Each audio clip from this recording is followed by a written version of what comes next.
আর যদি মুক্তিযুদ্ধের পক্ষের ছেলেমেয়েরা রাস্তায় নামে, এরা কিন্তু শিমুল তোলার মতো ধুলায় উড়ে যাবে।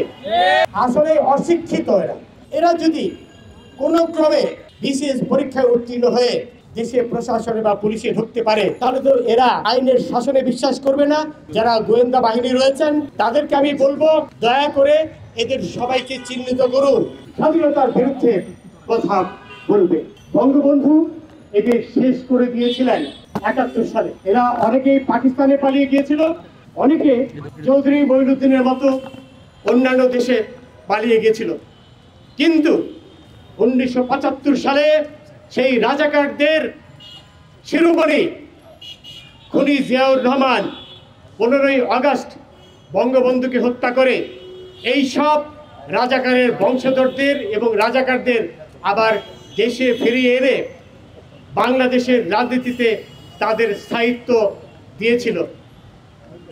শুধু তাই নয়, এই খুনি জিয়াউর রহমান হাজার হাজার মুক্তিযুদ্ধর মানুষ, মুক্তিযুদ্ধ সৈনিক, বিমান কর্মকর্তা এদের হত্যা করেছে। কারণ খুনি জিয়ার উদ্দেশ্য ছিল বাংলাদেশকে আবার পাকিস্তানে পরিণত করা, এবং তার সাথে মিলেছিল সেই সময় যারা বাংলাদেশের স্বাধীনতা বিরোধী ছিল, মুসলিম লীগ, নিজামে ইসলাম, জামাতে ইসলাম, জাদু মিয়া, পিকিংপন্থী ইত্যাদিরা, তারা সবাই ত্রাণকর্তা হিসেবে খুনি জিয়ার ছত্রছায়ায় একত্রিত হয়েছিল। এবং তারাই কিন্তু আজ বাংলাদেশের মুক্তিযুদ্ধের কোটার বিরুদ্ধে দুর্বিষহ অবস্থা সৃষ্টি করছে। সংখ্যায় এরা মোটেও বেশি নয়। বাংলাদেশের 18 কোটি মানুষের মধ্যে এদের সংখ্যা হয়তো 4 কোটি হতে পারে। এখন ৭১ এরা ছিল, এখনো আছে।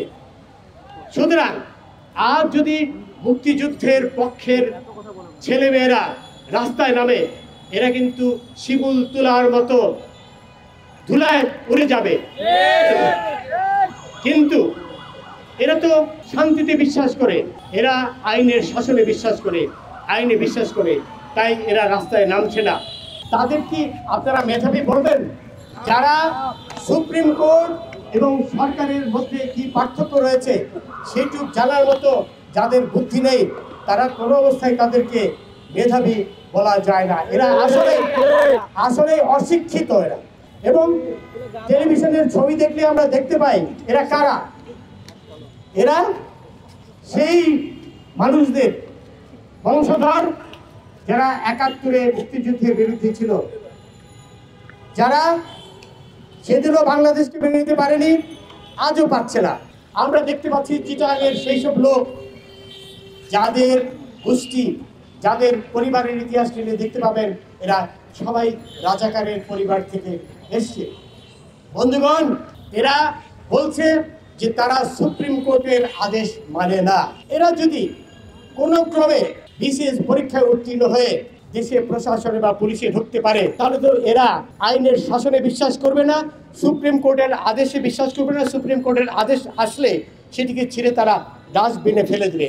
সুতরাং আমার দাবি যে এদের কোনো অবস্থায় এরা যেন আমাদের বিসিএস এ উত্তীর্ণ হয়ে আমাদের প্রশাসনে, আমাদের পুলিশে ঢুকতে না পারে। আমাদের দেশের যারা গোয়েন্দা বাহিনী রয়েছেন তাদেরকে আমি বলবো, দয়া করে এদের সবাইকে চিহ্নিত করুন, কারা এই তথাকথিত মুক্তিযুদ্ধ বিরোধী আন্দোলনে অংশ নিচ্ছে। এবং এদের পরিবারের ইতিহাস ঘেঁটে দেখুন, নিশ্চয়ই দেখতে পাবেন যে এরা সেই পরিবারগুলো থেকে এসছে যারা মুক্তিযুদ্ধের বিরোধিতা করেছে।